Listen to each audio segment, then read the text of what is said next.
Good morning everyone, কেমন আছো সবাই? আশা করি সবাই সুস্থ আছো, ভালো আছো। আমার চ্যানেলে তোমাদের সকলকে অনেক অনেক স্বাগত, অনেক অনেক ভালোবাসা জানিয়ে আজকে আরও একটা নতুন ভিডিও শুরু করছি। ভিডিওটা তোমরা প্রথম থেকে শেষ পর্যন্ত দেখতে থাকো, আশা করি তোমাদের খুবই ভালো লাগবে। তোমরা তো আমার আগের দিনের ভিডিওতে দেখেইছো যে আমাদের বাড়িতে সবাই চলে এসেছে, কাকা কাকি সবাই এসেছে, ভাই এসেছে।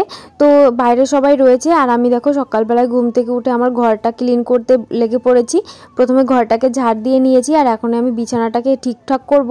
আর এদিকে তোমাদের দাদাভাই দেখতেই পারছো ঘুমিয়ে আছে, ওকে একটু ওঠানোর চেষ্টা করছি আর ও তো উঠবেই না, একদম মানে ঘুমিয়েই রয়েছে।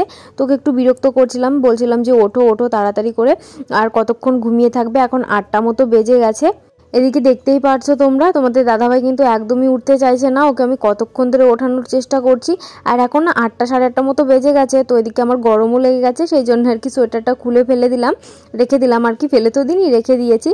কদিন আমি ঠিকঠাক করে ভিডিও দিচ্ছি না, আর তোমরা সবাই আমাকে কমেন্ট করে করে একদম ভরে দিয়েছো কেন ভিডিও দিচ্ছি না, কী জন্যে কী হয়েছে, ভিডিও কেন আসছে না ঠিক মতো। এমনিতেই আমার একদিন বাদে একদিন ভিডিও আপলোড হয়, আর এই কদিন তো ঠিক মতো দিচ্ছিই না ভিডিও। আর এদিকে যে দেখো আমার নাক চোখ মুখের কি অবস্থা, আমি কিন্তু একদম ব্রাশ ট্রাশ করে একদম মুখ টুক ধুয়ে এসেছি, তবুও সেই চোখের ওপরের হচ্ছে আইলাইনার আর ঠোঁটের লিপস্টিক এগুলো না ওঠেনি। এগুলো হচ্ছে মানে আস্তে আস্তে করে ডলে ডলে উঠাতে হবে। আর কালকে তো গেছিলাম পিসি বাড়িতে, এটা তার পরের দিনকার ভিডিও, আর সেজেগুজে গেছিলাম, তো সেগুলোই লেগে আছে মুখে এখনো পর্যন্ত। আর ওখানে একটা মেলা হচ্ছিল, তো ওখান থেকে কাকি হচ্ছে এই পাঁপড় নিয়ে এসেছিলো, আমরা তো আগে থেকে চলে এসেছিলাম। পরে কাকি এই যে পাঁপড় নিয়ে এসেছিলো, আর সকালবেলায় আমি পাঁপড় খেতে লেগে পড়েছি। আর এই ঘরে কাকি হচ্ছে রান্না বান্না করছিল, তরকারি, আর ওই ঘরে আমি ভাত বসিয়ে দিয়েছি।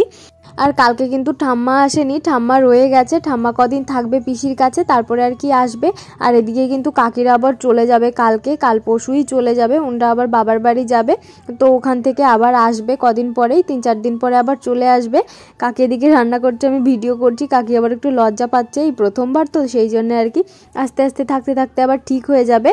আর এদিকে আমার মুখের যে অবস্থা, আমি মুখ ধুয়ে এসে আয়নার সামনে একদমই দাঁড়াইনি, আর ক্যামেরা অন করে দেখি যে আমার একদম ভয়ানক অবস্থা। এখনে গিয়ে আমি সব কিছু একদম মুছে টুছে ঠিকঠাক করব মুখটার অবস্থা। আর এদিকে যে দেখো ভাত বসিয়েছিলাম, তো ভাতটা একটু নাড়া দিতে আসলাম, দেখলাম যে কেমন হলো, কি ভাতটা হয়েছে কত দূর, তো সেটাই দেখার জন্য এসেছি। তো ভাত হতে এখনও দেরি আছে, আর এখন আমি চলে যাব মুখ টুক ধুতে একদম পরিষ্কার করতে। এখন বাজে ওই দুপুর 1:30 মতো, আর এখন আমি রেডি হয়েছি, যাব হচ্ছে একটু হাটে, আমাদের এইখানে একটা হাট বসে জামা কাপড়ের, তো সেখানেই যাব আমি আর আমার একটা বান্ধবী, আর আমার ভাই এসেছে, তো ভাইকে নিয়ে যাব। এদিকে দেখো আমার ভাই ওই যে কার্টুন দেখছে, তো এখন আমি যাব, ওকে রেডি করিয়ে নিয়েছি, ও মানে রেডিই ছিল, ওকে বেশি রেডি করানো লাগেনি, আর ও তো যাওয়ার জন্য একদম রেডি, ও বলছে আমি দিদির সঙ্গে যাব। আগে একদিন গেছিলাম হাটে, তবে সেদিন আর ভিডিও করিনি, তো আজকে দেখি কি সব কেনাকাটা করি, যা যা কিনবো তোমাদের সঙ্গে বাড়িতে এসে সব কিছুই শেয়ার করব। ওইখানে ভিড়ের মধ্যে না মানে অত ভালো করে ক্যামেরা অন করা যায় না, তবুও যেটুকু পারি সেটুকু তোমাদের সঙ্গে শেয়ার করব। তো এই যে দেখো আমি কিন্তু চলে এসেছি হাটে, আর এসেই এই যে এখানে যত কিছু দেখতে পারছো এগুলো না সব কিছু 30 টাকা করে। তো এখান থেকে আমি দেখছিলাম যে কিছু পছন্দ হয় কি না, তারপরে এখান থেকে একটা মালা আর একটা কানের পছন্দ হয়েছিল, তোমাদের বাড়িতে গিয়ে দেখাবো। আর এই যে এটা হচ্ছে একটা ব্লাউজের দোকান, আমার ওই বান্ধবীটা দেখছিল ব্লাউজ নেবে, এই যে দেখো কত একদম লোড করা রয়েছে ব্লাউজ, প্রচুর ব্লাউজ আছে এইখানটায়। আর এই হাটটা না অনেকটাই বড়, এটা তো দেখতে পাচ্ছ একটা গলি, এরকম না আরো অনেক গলি আছে, আমি তোমাদের আর দেখাতে পারলাম না।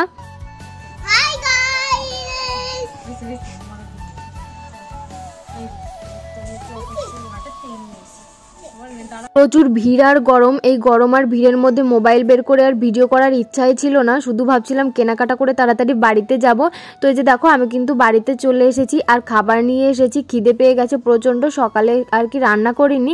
এই যে দেখো যে মালাটা বলেছিলাম কিনেছি, সেই মালা আর কানের কেমন হয়েছে জানিও, আমার তো খুবই ভালো লেগেছে। দুটো 30 টাকা 60 টাকা নিয়েছে, আর ওখান থেকে চপ টপ তারপরে টোস্ট এনেছিলাম। আর এই যে দেখো এই দুটো জামা কিনেছি আমি, তোমরা সবাই গেস করে বলো তো এই জামাটার দাম কত হতে পারে, মানে খুবই কম দাম, আমি তো পুরো একদম অবাক হয়ে গেছি, এই প্রথমবারই গেলাম ধরো আমি এইসব কেনাকাটা করতে। আগের দিন গেছিলাম একটা বান্ধবীর সঙ্গে, ও গেছিল কেনাকাটা করতে, ওর সঙ্গে গেছিলাম ঘুরতে এমনি। তো ঘুরতে গিয়ে আমি একটা বিছানার চাদর আর একটা পর্দা এনেছিলাম। আর এই যে দেখো আরেকটা জামা, এটারও কম দামি, এটা নিয়েছে 250 টাকা মতো। আর আগে যেটা দেখালাম ওটা নিয়েছে 150 টাকা। মানে আমি তো পুরো অবাক হয়েছি, দুটো জামাই না আমার খুবই পছন্দ হয়েছে আর তোমাদের দাদা ভাইয়েরও খুবই পছন্দ হয়েছে। আর এই যে দেখো এই বেডশিটটা এনেছি, এটার মধ্যে বালিশের কভার আছে দুটো আর একটা কোল বালিশের কভার আছে। এই বিছানার চাদরটার দাম নিয়েছে 300 টাকা। এগুলো না সব সুতির। তো তোমরা একটু বলো তো কেমন হয়েছে। আমার কাছে তো খুবই ভালো লেগেছে, ধরো কম দামের মধ্যে যেরকম হয় আর কি, তো সেই হিসাবে ভালোই হয়েছে। আমার ঘরে না বিছানার চাদর একদমই ছিল না, মানে দুটো না একটা ছিল, তো সেগুলোই আমি ধুয়ে ধুয়ে পাততাম। কিন্তু এখন আমি ভাবছি যে বিছানার চাদর কিনে রাখবো কটা, মানে 2-3 দিন পর পর বিছানার চাদর চেঞ্জ করব। না হলে না ভালোই লাগে না, এক সপ্তাহ হয়ে গেলে বিছানার চাদর আমার একদমই ভালো লাগে না। আমি বিছানার চাদর একটা দুটো মতো ছিল, তো একটা ধুতাম আর একটা পাততাম, তো এইরকমভাবেই চালাতাম। তো এখন ভেবেছি যে কিছু রেখে দেবো। আর আমাদের 2 দিন পর একটা বিয়ে বাড়ি আছে, তো সেই জন্য আর কি এই শাড়িটা এনেছি, তো বিয়ে বাড়িতে দেবো। আর এই যে দেখো এটা হচ্ছে দুটো পর্দা এনেছি, ওই যে দেখতে পাচ্ছ কম্পিউটার টেবিল, ওর পেছনে আর কি দেওয়ার ইচ্ছা আছে, কিন্তু কি বলবো এটা না ছোট হয়ে গেছে। মানে আর একটু যদি বড় হতো 5-6 আঙুল তাহলে আর কি ভালো হতো। তো এটা তোমাদের টাঙিয়ে আমি ভালো করে দেখাবো। ভেবেছি প্রথমে এই সাইডে দেবো, তারপরে ভাবলাম যে না এই সাইডে দিই, পরে আর কি এনে আরও দুটো এই সাইডে দেওয়া যাবে।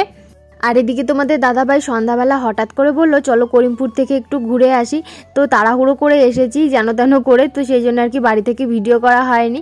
এখানে এসেই মানে মনে পড়লো যে তাহলে এসেছি যখন একটু ভিডিও করি, ব্লগে অ্যাড করা যাবে। তো এই যে দেখো এখানে এই বান্ধবীটার সঙ্গে আমি একটু ভিডিও করে নিচ্ছিলাম, মানে হঠাৎ করেই মনে পড়েছে ভিডিও করার কথা, সেই জন্য সেখান থেকে ভিডিও করা শুরু করে দিয়েছি। এটা হচ্ছে একটা রেস্টুরেন্ট, একটা পার্কের মতো, তার মধ্যে আর কি রেস্টুরেন্ট আছে। তো পার্কটা একটু বসেছিলাম আমরা এখানে, তারপরে আর কি একটু ঘোরাঘুরি করে চলে গেছিলাম। মানে একটু ভিড় ছিল রেস্টুরেন্টটায়, তো সেই জন্য আর কি এখান থেকে কিছু খাওয়া দাওয়া করিনি, চলে গেছি আমরা। এই পার্কটা না রাতের বেলায় অনেক সুন্দর লাগছিল, দেখতেই পাচ্ছ তোমরা চারিদিকে শুধু লাইট আর লাইট, খুব সুন্দর লাগছিল এখান থেকে। মানে একটু পরে দেখবে আর একটু বেশি সুন্দর লাগবে। এখন এক জায়গায় বসে বসে ভিডিও করছি, তো সেই জন্য আর কি অতটা ভালো লাগছে না, যখন হেঁটে হেঁটে ভিডিও করবো তখন খুবই সুন্দর লাগবে। আর এই যে দেখো তোমাদের দাদাভাই বসে বসে হাসছে আমার ভিডিও করা দেখে, মানে পুরো একদম বলদ আর কি। এইখানে মানে সবার আসা হয়ে গেছে করিমপুরে এই পার্কটায়, শুধু আমরা এই কজনই বোধহয় বাকি ছিলাম। এখানে আমি অনেক ইউটিউবারদের দেখেছি ভিডিও করতে, অনুশ্রী নামে একটা দিদি আছে, তোমরা অনেকেই হয়তো চেনো, উনিও এইখানটায় শ্যুট করেছিল, তো দেখেছিলাম আমি ভিডিওতে। আর এই যে দেখো এই দিকে আমার বান্ধবী আর ওর বয়ফ্রেন্ড একটু হাঁটছে, আমি একটু ভিডিও করে দিচ্ছিলাম পেছন থেকে। আর তোমাদের দাদাভাইকে বলেছি তুমি পেছন থেকে আমার ভিডিও করে দাও, মানে আমি ওদের ভিডিও করছি তুমি আমার ভিডিও করো। আর এদিকে আমার বরবাবু দেখো উল্টো দিক দিয়ে ভিডিও করছে, আর আমি ওকে ডাকলাম যে তুমি কোন দিকে ভিডিও করছো, তুমি এই দিকে ভিডিও করো, আমি কত দূর চলে আসলাম। তো তারপরে আর কি একটু ভিডিও করে দিয়েছে, আর ও না বলে যখন তখন ভিডিও এন্ড করে দেয়। এখানে আমাদের কত সুন্দর একটা মজাদার মোমেন্ট হয়েছে, সেটা না ও ভিডিও করেনি। এখানে আমি ওদের ফটো তুলে দিচ্ছিলাম কত কমেডি করে করে, সেগুলো না ও আর করলো না ভিডিও, আমার খুবই খারাপ লাগলো। তো এখানে আমরা সবাই একটু ছবি টবি তুলেছিলাম, তারপরে আর কি বাড়িতে চলে গেছিলাম। আর এখান থেকে বাড়ি যাওয়ার পথে সিম্বার জন্য আমরা কৃমির ওষুধ নিয়ে গেছিলাম। তোমাদের তো বলেছি কদিন আগে ও প্রচণ্ড রোগা হয়ে যাচ্ছে আর একদমই খাওয়া দাওয়া করছে না। তোমাদের মধ্যে একজন আমায় কমেন্ট করে বলেছিল যে সিজন চেঞ্জ হচ্ছে, সেই জন্য আর কি সিম্বা খাচ্ছে না। তবুও ওর পেটে হয়তো কৃমি হয়েছে, 3-4 মাস আগে খাওয়ানো হয়েছে ওষুধ, আবার হয়তো হয়ে গেছে। তো আমরা কৃমির ওষুধটাও খাইয়ে দিলাম, দেখলাম যে কেমন হয় কি না। তো খাইয়ে না ভালোই হয়েছে, 2 দিন পরে দেখলাম যে ওর মানে হেলথটা একটু ঠিক হয়েছে আর খাওয়া দাওয়াও ভালোই করছে। আর এখানে দেখো আমরা ওকে খাওয়ানোর জন্য কত কিছু করছি। আর সিম্বাকে ওষুধ খাওয়াতে কিন্তু একদমই কষ্ট হয় না, ও মুখটা খুললেই ওর মুখের মধ্যে দিয়ে দিই আর ও খেয়ে নেয়। আগেরবারও না একদমই কষ্ট হয়নি, ওর মুখের মধ্যে দিয়ে দিয়েছিলাম, খেয়ে নিয়েছিল। আগেরবার অর্ধেক ট্যাবলেট খাওয়ানো হয়েছিল, আর এখন দেখো পুরোটা খাওয়ানো হলো। আর ওর জন্য মাছ রেডি করে রেখেছি, ওকে ওষুধটা খাইয়েই মাছের সামনে ছেড়ে দিয়েছি, নে মাছ খা, তোর ওষুধের মানে যে তেতো তেতো ভাব থাকে হয়তো সেটা চলে যাবে, তাড়াতাড়ি খা। আর ও খেতে পারছে না, ওকে মাছটা আমি এখন ভেঙে দিচ্ছি। তোমাদের তো অনেকের বাড়িতে হয়তো বেড়াল আছে, তো তোমরা বলো তো আমায় কমেন্ট করে যে ওদের ওষুধ খাওয়াতে কেমন প্রবলেম হয় কি না। আমার সিম্বাকে খাওয়াতে তো একদমই প্রবলেম হয় না। আর এই যে দেখো এখন বিছানাটা করে দিয়েছি, ওই ভাইটা ঘুমাবে আমাদের কাছে, আর সিম্বা তো আমাদের সঙ্গে থাকেই। দেখো কত সুন্দর বালিশে মাথা দিয়ে ঘুমিয়েছে, ওই ভাইটার নাম হচ্ছে শিবম। আগের বার এসেও আমার কাছে ঘুমাতে চাইছিল, কিন্তু ওর বাবার মা ওকে ঘুমাতে দেয়নি। আর এবার আমি জোর করে নিয়েছি, বললাম যে না থাক, ও আমার কাছে ঘুমাতে চাইছে, একটু ঘুমাক, তোমরা ওরকম করো কেন। তো ও আমার কাছে ঘুমিয়েছে, আগের দিনও ঘুমিয়েছে, আজকেও ঘুমালো। তো চলো আজকের ভিডিওটা আমি এ পর্যন্তই এখানেই শেষ করে দেবো। তোমাদের আজকের ভিডিওটা কেমন লাগলো সেটা কিন্তু আমায় অবশ্যই কমেন্ট করে জানিও। তোমাদের সঙ্গে দেখা হবে আবার নতুন কোনো ভিডিওতে। ততক্ষণ সবাই সুস্থ থেকো, টাটা।